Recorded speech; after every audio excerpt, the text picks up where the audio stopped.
Em nome do Pai, do Filho e do Espírito Santo. Amém. Louvado seja nosso Senhor Jesus Cristo, que eu e você, na partilha desta palavra, tenhamos a graça, a alegria de sentirmos a voz de Deus falando conosco, lá no fundo da nossa alma, do nosso ser, que eu e você sintamos o chamado do Espírito Santo para conhecermos o seu amor, a sua misericórdia. Sempre é assim, sempre que Deus nos fala, Ele quer que conheçamos o seu amor e a sua misericórdia. Ele quer se manifestar a nós, quer apenas um espaço, uma brecha que Ele possa entrar para nos conceder o seu amor, a sua graça. Que o Espírito Santo nos faça abertos à palavra de Deus, nos faça abertos a essa partilha, ao entendimento, à luz que o Espírito Santo nos quer dar. Hoje tomamos o Evangelho de São Mateus, capítulo 9, a vocação de São Mateus, cobrador de impostos, trabalhava para o Império Romano, e cobrava impostos, claro, dos romanos e também dos judeus. E por isso era odiado pelos seus compatriotas, porque trabalhava contra eles. Partindo dali, Jesus viu um homem chamado Mateus, que estava sentado no posto de pagamento das taxas. Disse-lhe: segue-me. O homem levantou-se e o seguiu. Como Jesus estivesse à mesa na casa desse homem, numerosos publicanos e pecadores vieram e sentaram-se com ele e seus discípulos. Vendo isso, os fariseus disseram aos discípulos: por que come o vosso mestre com os publicanos e com os pecadores? Jesus, ouvindo isso, respondeu-lhes: não são os que estão bem que precisam de médico, mas sim os doentes. Ide e aprendei o que significam estas palavras: eu quero a misericórdia e não o sacrifício. Eu não vim chamar os justos, mas os pecadores. A visão que os fariseus tinham é que eles eram mais perfeitos do que os outros, que os outros eram pecadores porque não cumpriam a lei, não cumpriam preceitos, não cumpriam normas, regulamentos, chame como você quiser, mas uma disciplina, muitas vezes inventada por eles próprios. Muitas vezes Jesus censura esses fariseus porque eles viviam de normas que eles próprios tinham criado e que muitas vezes não tinha nada a ver com a vontade de Deus para o ser humano, nem para eles, nem para os outros. E esse chamado de Mateus é interessante porque a forma como o Evangelho narra, de simplesmente Jesus passou, falou: segue-me, e ele o seguiu. Mas aí, atrás de tudo isso, coisas que a gente não pode imaginar, não vivemos, não estávamos lá, mas podemos imaginar que Mateus já conhecia a Jesus, já tinha ouvido falar dele, ou já o tinha ouvido falar, estivera na presença dele, acho que algumas vezes, ou então perdido lá no meio da multidão, ouvindo aquele homem, ou mesmo ali, ele ficava numa praça, num posto de pagamento de taxa, então era um lugar de bastante afluxo de pessoas, e onde Jesus estava, pregava muitas vezes no templo, e nós imaginamos que Mateus, como disse, já perdido lá no meio de alguma daquelas multidões que seguiram a Jesus, já o tinha ouvido falar. É como quando a gente ouve uma coisa e vai para casa pensando naquilo, que será? O que será que significa aquilo? O que quer dizer aquilo outro? E você fica pensativo, pensando no significado daquelas coisas que você viu ou ouviu, e você fica pensando o que quer dizer aquilo, o que Jesus queria dizer com aquilo. Então, diante desse chamado assim, abrupto, né, num repente, assim, vem e segue-me, sem que ele conhecesse nada, eu acho estranho isso. Porque Jesus rezara muito antes de chamar os seus discípulos para que, né, ele fosse iluminado também pelo Espírito Santo, como Deus e homem, que ele era homem também, precisava rezar muito para discernir os apóstolos que ele iria chamar, aqueles com os quais ele iria conviver. Então, presume-se, eu presumo, não, eu penso assim, de alguma forma, Mateus já tinha ouvido falar de Jesus, ou tinha visto Jesus numa de suas ações, ou curando os doentes, ou pregando. Acredito que a palavra vinha sempre antes de qualquer cura. Se reunia uma multidão, é um aspecto precioso do dom da cura, é esse. As pessoas vão atrás de você porque você cura, porque você, não que você próprio cure, mas que em nome de Jesus, por causa da tua fé, por causa da tua entrega a Jesus, você recebe do Espírito Santo o dom de curar as pessoas, como aconteceu com os apóstolos, por exemplo. O que eu tenho eu te dou em nome de Jesus Cristo, levanta e anda. Então aquele homem que passara, acredito que já Mateus já o tinha visto, ouvido. Então, pensando naquilo, é claro, a pessoa vai para casa e começa a esmiuçar, ele começa a tomar as partes daquilo que ele ouviu, que ele sentiu, que ele viu, e começa, como um quebra-cabeça, começa a querer montar as peças. Não é assim com a gente? Chegamos em casa, por que aconteceu aquilo? Eu não devia ter ido, mas eu fui, aí me aborreci. Por que eu fui fazer isso? Tantas vezes a gente se pega analisando o que aconteceu durante o dia. Qual teria sido a nossa, se não foi boa a nossa atitude, qual seria sido a nossa melhor atitude diante daquele acontecimento, diante daquele fato que nos aconteceu? E acredito que Mateus deveria, há muito tempo, muitos dias, estar pensando em tudo aquilo que Jesus dissera e, claro, confrontando com a sua vida.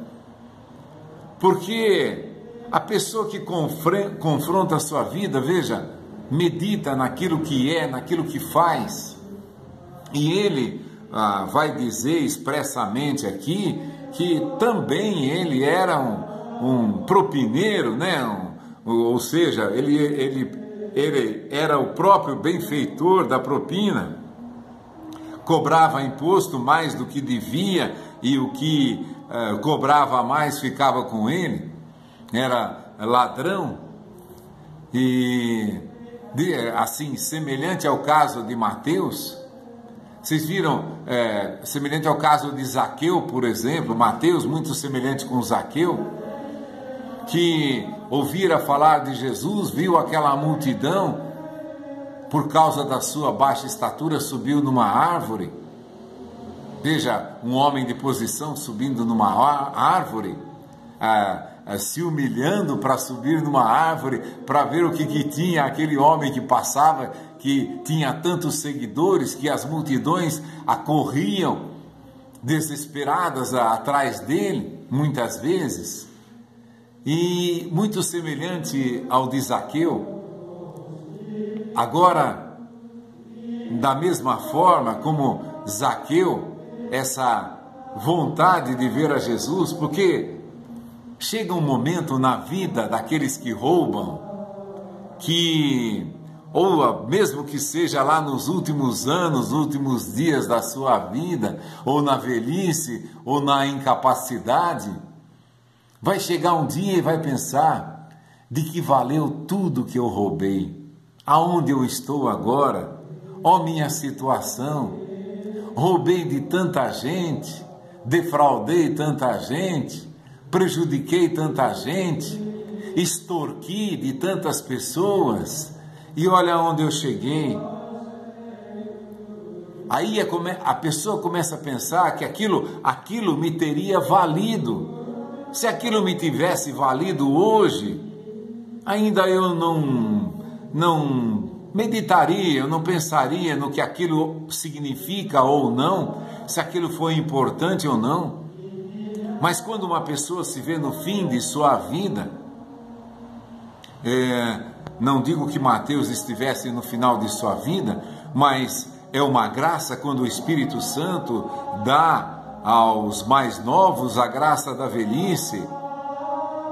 Uma pessoa que tem, por exemplo, de tudo: eu tenho carro, tenho casa, tenho empregado, tenho tantas coisas, mas eu não sou feliz, o que falta em mim? Eu tenho às vezes até um casamento aí simples, comum, vivo com a minha esposa, vivo com os meus filhos, mas eu não estou sentindo o sabor da vida, eu não estou sentindo a graça de estar vivo, a alegria de estar vivo, de poder viver, de poder saborear a graça que eu tenho da vida. Então, um homem para diante daquilo que viveu, daquilo que está vivendo, e se questiona: por que eu não tenho paz? Eu tenho tudo. O que me falta ainda, como aquele homem que construiu celeiros, agora eu poderei me deliciar por tantos anos, gozar a minha vida, ter todo o conforto, ter tudo o que eu quero. E mais o Espírito Santo concede à pessoa a graça de ter presente agora, no momento, mesmo que seja jovem, ter presente o significado da vida. Porque você pode comprar um carro novo, aí você fica feliz, não é assim? Você fica feliz porque comprou um carro novo, aí você passa um dia, 2 dias, uma semana depois, você já acostumou com aquilo. A alegria de ter adquirido aquele bem, que às vezes você cobiçou durante tanto tempo, não te deu a alegria que você esperava que ele desse. E quando Mateus foi chamado, uma das coisas importantes é que Jesus vai dizer que ele veio, quando os fariseus o criticam por estar à mesa, sentado com publicanos e pecadores, acredito que algumas coisas assim Jesus deveria ter falado para eles. A força da palavra de Jesus é inimaginável para nós. Nós apenas vislumbramos alguns lampejos dessa luz infinita. Imaginem a força da palavra de Jesus lá, dizendo a cada um na mesa, nessa mesa com os publicanos e pecadores: que sentido tem a tua vida? Ou você roubou aquilo, de que valeu? Quantos dias de alegria você teve por aquilo? Claro, Jesus falaria com toda a força do Espírito. Eu estou apenas dizendo, sentado numa mesa, ele era capaz de olhar para cada um e dizer a cada um o que lhe faltava, o que ele precisaria para encontrar a vida de que vai valer a sua vida. Você viu o que aconteceu na tua vida em tal situação? Se aquilo te adiantou, você cobiçou tanto aquilo e quando você teve, aquilo já não significou mais nada. Você lembra daquele fato? Imagina a força da palavra de Jesus falando essas coisas para todos aqueles que estavam naquela mesa. Aí os fariseus o censuram, agora ele se dirige aos fariseus. Claro, não acusando aqueles, mas mostrando para eles que ele tinha algo que não se acabava, não findava. Uma alegria vos deixo a paz, eu vos dou a vida em abundância. Eu vim para que tenham vida e vida em abundância. Isso que vocês estão vivendo não é vida. Jesus dizia a eles. É como um homem hoje que olha, eu levanto, trabalho, volto para casa, descanso, no dia seguinte eu vou, trabalho de novo, no fim do mês eu ganho meu salário, eu compro as coisas que eu preciso, depois um outro mês eu começo de novo. Esse círculo vicioso que vai cansando a vida da pessoa. Jesus queria que eles saíssem disso. E não, claro, não os acusando, mas os convidando. Quero que vocês descubram sentido para a tua vida.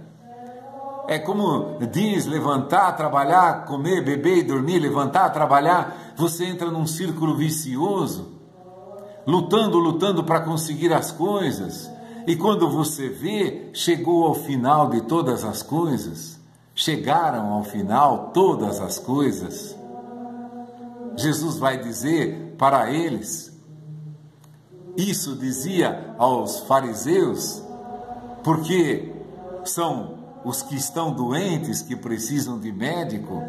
Qual é o sentido disso? Dizer o seguinte, se você olha para si, e se reconhece necessitado de alguma graça de Deus, necessitado de alguma coisa que só Deus pode te dar.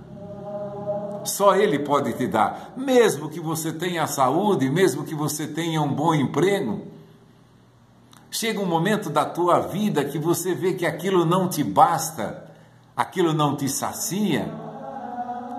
É como um alimento que você come e aquilo não te alimenta, você não sente força, você se empanturra daquele alimento, mas aquilo não te dá força.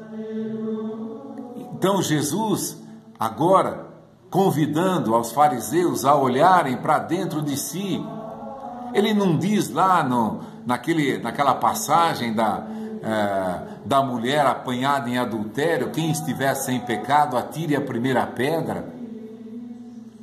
O que aconteceu antes, né? É claro, um mistério, mas nós podemos imaginar.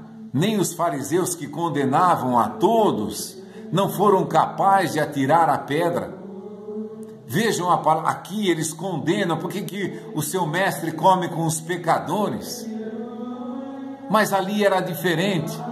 Ali, quando apanharam aquela mulher em adultério e levaram para Jesus para que ele aplicasse nela a lei de Moisés, para que tais mulheres sejam apedrejadas. Você não pode ir contra a lei de Moisés, porque Moisés mandou apedrejar tais mulheres. Interessante que mesmo tendo a força da acusação, os fariseus acusavam a todos, acusaram Jesus de possuir um demônio, é por virtude dos demônios que ele faz tantos milagres. Acusavam Jesus, diziam na cara, mas na hora daquela mulher em adultério, vejam a força do olhar e da palavra de Jesus. Alguns dizem que ele escrevia no chão os pecados daquele que estavam acusando a mulher adúltera. Você estava adulterando com ela, ou você adulterou com outro, ou você judiou de um servo teu, você matou um servo teu pelo trabalho que você lhe impôs, pelo que você tirou da vida dele, pelo que você roubou dele. Não dá para imaginar, é claro, fagulhas do Espírito Santo nós suplicamos, mas olha a força da palavra de Deus. E aqui nessa hora eles condenam, e Jesus vai dizer, eu vim para os que estão doentes, os que reconhecem que precisam de Deus. Você deve conhecer muita gente que nunca quis falar em Deus. As pessoas vivem aí trabalha, claro, mas a diversão é o maior foco, quer dançar, quer ir cantar, quer se divertir de alguma forma, se pegar um fim de semana. Hoje eu ainda vi várias jovens com um monte de garrafa de pinga e iam para uma festa. Essa é a diversão. A juventude é assim, mas a gente reza ao Espírito Santo para que também o Espírito Santo lhes revele a graça de Deus, o seu amor. Então, quando Jesus disse, eu vim para os que estão doentes, quando o homem para, a mulher para, olha para dentro de si e fala, falta alguma coisa na minha vida. Tudo aquilo que eu tenho feito entra num círculo vicioso. Eu quero me divertir, eu quero me alegrar, eu quero, entre aspas, gozar a vida, mas aí passou aquilo, resta um cansaço, como se diz hoje, um gosto de cabo de guarda-chuva na boca, uma coisa que não tem gosto, não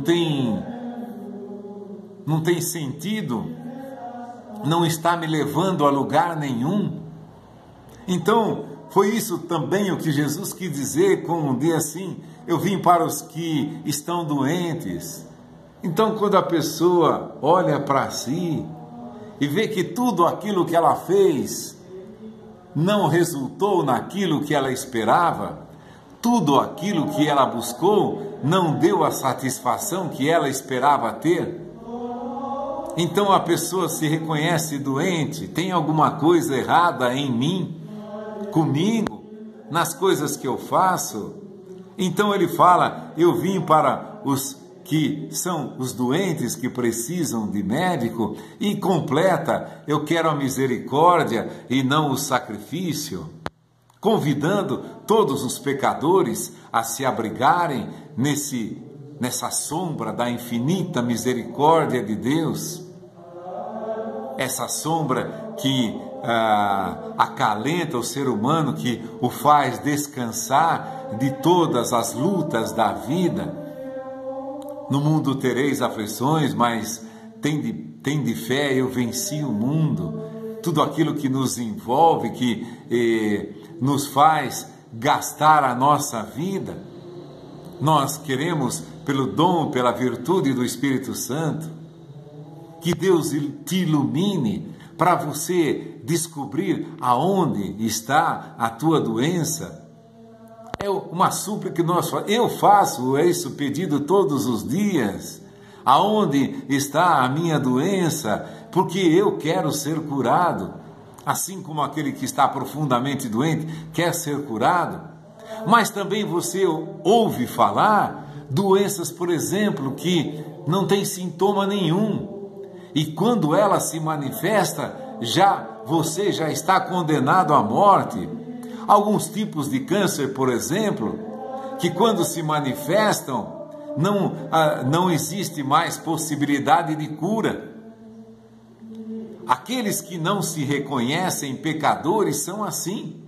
Eles não sentem nada.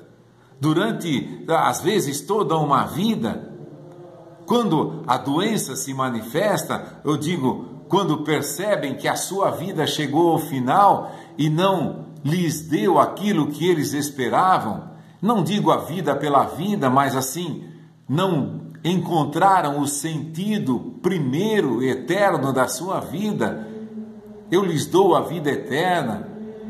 Eu vim para que todos tenham vida e a tenham em abundância, e a tenham plenamente, e a tenham eternamente, é a vontade de Deus. Então, o ser humano reconhece, alguns tarde demais, que nunca perceberam essa doença, mas alguns olham, têm a graça do Espírito Santo de olhar cedo para dentro de si, e olhar aonde eu estou doente, porque eu me aborreço com tal coisa, porque eu fico nervoso, porque eu sinto ódio de tal pessoa, daquela situação que eu vivi, eu quero ser curado, eu estou doente. Isso não é vida. Não é vida em abundante, não é a vida que Jesus prometeu. Não é a vida em abundância. Pense você, um homem que sente ódio, que sente raiva, que sente inveja, que sente rancor, que sente até antipatia, não vive em abundância, porque no momento em que eu estou sentindo rancor, eu estou deixando de viver, eu estou deixando de olhar para todas as coisas bonitas e boas que estão ao meu redor, porque eu estou fechado em mim mesmo e pensando naquilo que eu odeio, naquilo que eu gostaria de mudar e não consigo, no ódio que eu tenho das pessoas e eu não consigo fazer mal a elas pela minha vontade. Claro, eu não posso agredi-las, mas eu tenho um sentimento, ao invés de fazer mal a ela, faz mal a mim. Dizem que, por exemplo, né, é comum a gente ouvir isso, o ódio é um veneno que você toma esperando que a outra pessoa morra, é um veneno que nós tomamos pensando que a outra pessoa morra. Esse é o resultado do ódio. Eu tomo um veneno esperando que o outro morra. O outro às vezes nem sabe de nada, vive tranquila a sua vida, mas eu que estou odiando não consigo viver, eu não consigo sentir alegria, porque ou cada vez que eu vejo aquela pessoa, cada vez que eu vejo aquela situação, eu me entristeço, eu fico pensando naquilo, remoendo aquilo, digerindo aquela comida que me faz mal, e aquilo fica horas e dias. Pessoas que odeiam durante toda uma vida e não reconhecem que estão doentes e não procuram o médico de todas as almas, o médico de nossas almas. Olhando cada um que reconhece a sua doença, olha para si e vê que está doente, vai se tratar, procura esse médico divino que quer curar a tua alma, a minha alma.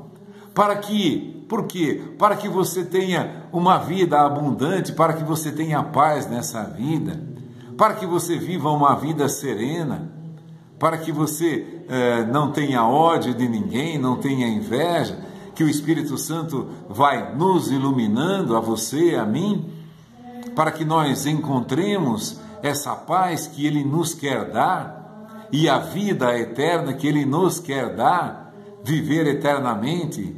Quem crê em mim, ainda que esteja morto, viverá, e aquele que vive e crê em mim jamais morrerá.